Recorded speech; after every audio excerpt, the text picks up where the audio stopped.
Assalamualaikum warahmatullahi wabarakatuh. Selanjutnya saya akan menjelaskan materi bab 3, yaitu klarifikasi. Yang pertama, yaitu tentang arti dan tujuan klarifikasi. Klarifikasi adalah suatu proses memilih dan mengelompokkan buku-buku perpustakaan sekolah atau bahan pustaka lainnya atas dasar tertentu, serta diletakkannya secara bersama-sama di suatu tempat. Tujuan mengklarifikasi buku-buku perpustakaan sekolah. Yang pertama, untuk mempermudah murid-murid di dalam mencari buku-buku yang sedang diperlukan. Yang kedua, untuk mempermudah guru perpustakawan di dalam mencari buku-buku yang dipesan oleh murid-murid. Yang ketiga, untuk mempermudah guru pustakawan di dalam mengembalikan buku-buku pada tempatnya. Yang keempat, mempermudah guru perpustakawan mengenai perimbangan bahan pustaka. Yang kelima, buku-buku perpustakaan sekolah dipublikasi dengan sebaik-baiknya untuk mempermudah guru pustakawan di dalam menyusun suatu daftar bahan-bahan pustaka yang berdasarkan sistem klarifikasi. Selanjutnya tentang prinsip-prinsip pengklarifikasian. Yang pertama, klarifikasi buku-buku perpustakaan sekolah berdasarkan subjeknya. Kemudian berdasarkan bentuk penyajiannya atau bentuk karyanya.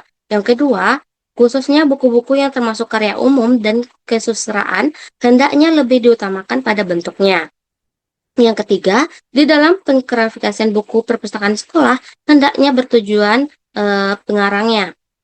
Yang keempat, klarifikasilah buku-buku perpustakaan sekolah itu pada subjek yang sangat spesifik.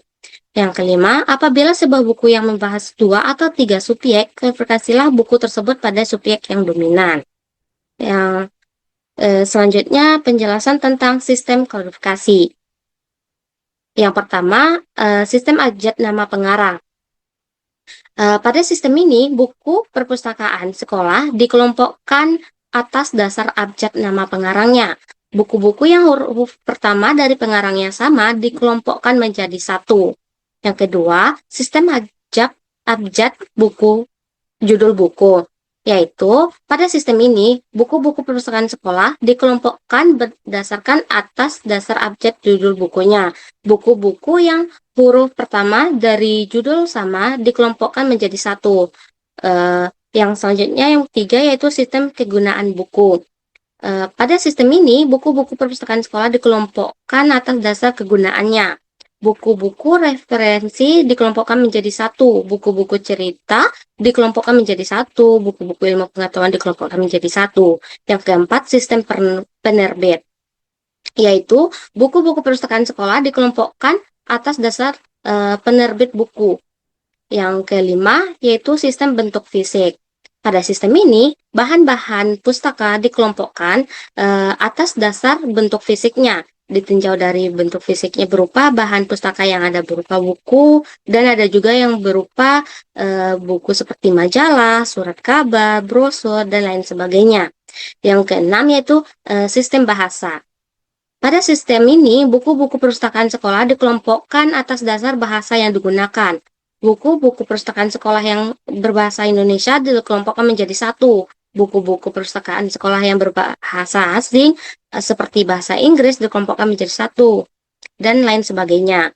Yang selanjutnya tentang sistem subjek, yaitu pada sistem ini buku-buku perpustakaan sekolah dikelompokkan atas dasar subjek atau isi yang terkandung di dalam buku yang bersangkutan. Materi selanjutnya tentang Dewey Decimal Classification, yaitu sistem klasifikasi persepuhan Dewey ini disusun oleh Melville Dewey pada tahun 1873. Edisi pertama diterbitkan pada tahun 1876 yang diberi judul A Classification and Subject Index for Catalogic and Arranging the Book and Purposes of Library. Sejak diterbitkan pertama kali, yaitu tahun 1876 sampai 1985, telah diterbitkan 19 edisi. Setiap edisi baru merupakan perbaikan dari edisi lama. Sistem klasifikasi persepuhan Dewey ini telah diterjemahkan ke dalam berbagai bahasa.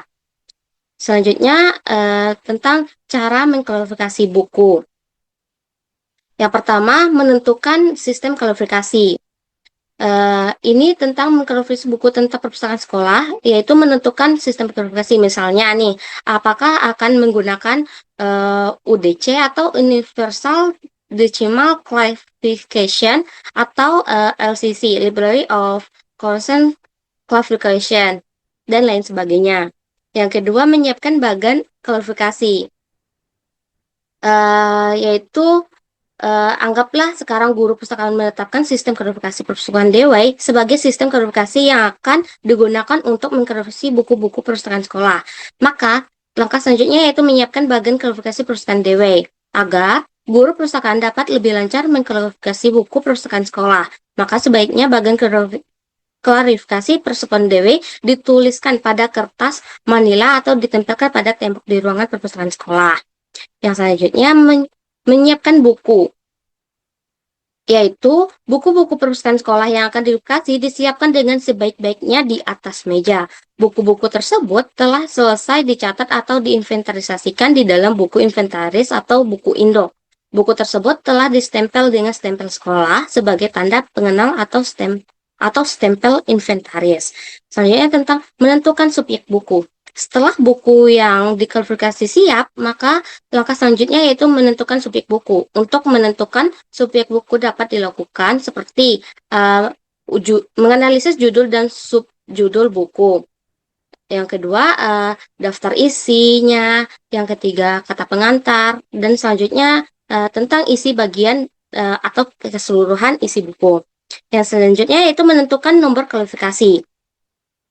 Setelah subjek buku ditemukan, maka langkah selanjutnya yaitu ini, menentukan subjek klarifikasi. Pada saat yaitu untuk menentukan nomor klarifikasi, guru pustakawan bisa berpedoman pada bagian klarifikasi sebagaimana telah dipersiapkan pada langkah kedua.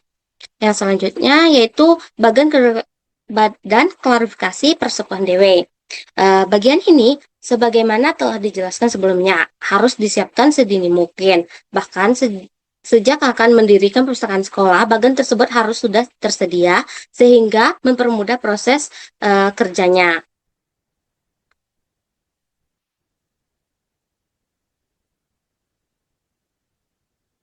Itulah materi pada bab 3.